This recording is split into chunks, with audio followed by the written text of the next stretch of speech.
राम राम आदित्यहृदयम्।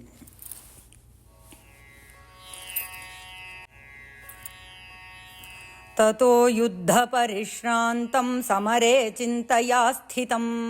रावणं चाग्रतो दृष्ट्वा युद्धाय समुपस्थितं दैवतैश्च समागम्य द्रष्टुमभ्यागतो रणम् उपागम्याब्रवीद्रामम् अगस्त्यो भगवान् ऋषिः राम राम महाबाहो शृणु गुह्यं सनातनं येन सर्वानरीन् वत्स समरे विजयिष्यसे आदित्यहृदयं पुण्यं सर्वशत्रुविनाशनं जयावहं जपेन्नित्यम् अक्षयं परमं शिवं सर्वमङ्गलमाङ्गल्यं सर्वपापप्रणाशनं चिन्ताशोकप्रशमनमायुर्वर्धनमुत्तमं रश्मिमन्तं समुद्यन्तं देवासुरनमस्कृतं पूजयस्व विभस्वन्तं भास्करं भुवनेश्वरम् सर्वदेवात्मको ह्येष तेजस्वी रश्मिभावनः एष देवासुरगणान् लोकान् पाति गभस्तिभिः एष ब्रह्मा च विष्णुश्च शिवस्कन्दः प्रजापतिः महेन्द्रो धनदः कालो यमः सोमो ह्यपाम्पतिः पितरो वसवः साध्या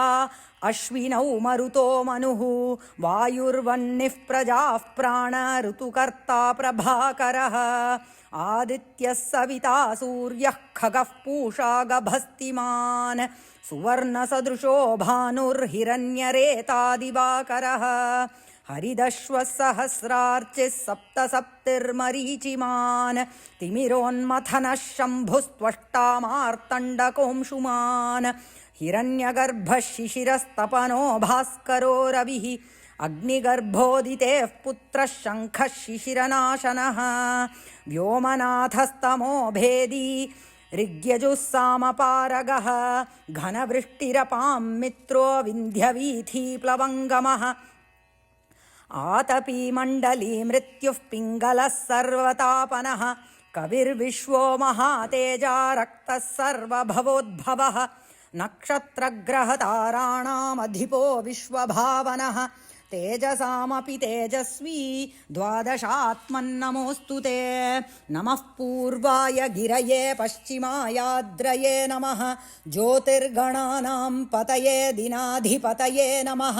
जयाय जयभद्राय हर्यश्वाय नमो नमः नमो नमः सहस्रांशो आदित्याय नमो नमः नम उग्राय वीराय सारंगाय नमो नमः नमः पद्मप्रबोधाय प्रचण्डाय नमोऽस्तु ते ब्रह्मेशानाच्युतेशाय सूर्यायादित्यवर्चसे भास्वते सर्वभक्षाय रौद्राय वपुषे नमः तमोघ्नाय हिमघ्नाय शत्रुघ्नायामितात्मने कृतघ्नघ्नाय देवाय ज्योतिषां पतये नमः तप्तचामीकराभाय हरये विश्वकर्मणे नमस्तमोभिनिघ्नाय रुचये लोकसाक्षिणे नाशयत्येष वैभूतं तमेव सृजति प्रभुः पायत्येष तपत्येष वर्षत्येष गभस्तिभिः एष सुप्तेषु जागर्ति भूतेषु परिनिष्ठितः एष चैवाग्निहोत्रं च फलं चैवाग्निहोत्रिणां देवाश्च क्रतवश्चैव क्रतूनां फलमेव च यानि कृत्यानि लोकेषु सर्वेषु परमप्रभुः येन मापत्सु कृच्छ्रेषु कान्तारेषु भयेषु च कीर्तयन् पुरुषः कश्चिन्नावसीदति राघव पूजयस्वैनमेकाग्रो देवदेवं जगत्पतिं एतत् त्रिगुणितं जप्त्वा युद्धेषु विजयिष्यसि अस्मिन् क्षणे महाबाहो रावणं त्वं जहिष्यसि एवमुक्त्वा ततोऽगस्त्यो जगाम स यथागतम् एतच्छ्रुत्वा महातेजा नष्टशोको भवत्तदा धारयामास सुप्रीतो राघवः प्रयतात्मवान्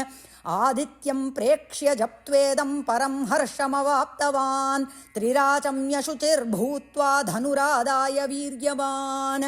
रावणं प्रेक्ष्य हृष्टात्मा जयार्थं समुपागमत् सर्वयत्नेन महता वृतस्तस्य वधे भवत् अथरविरवदन्निरीक्ष्य रामं मुदितमनाः परमं प्रहृष्यमाणः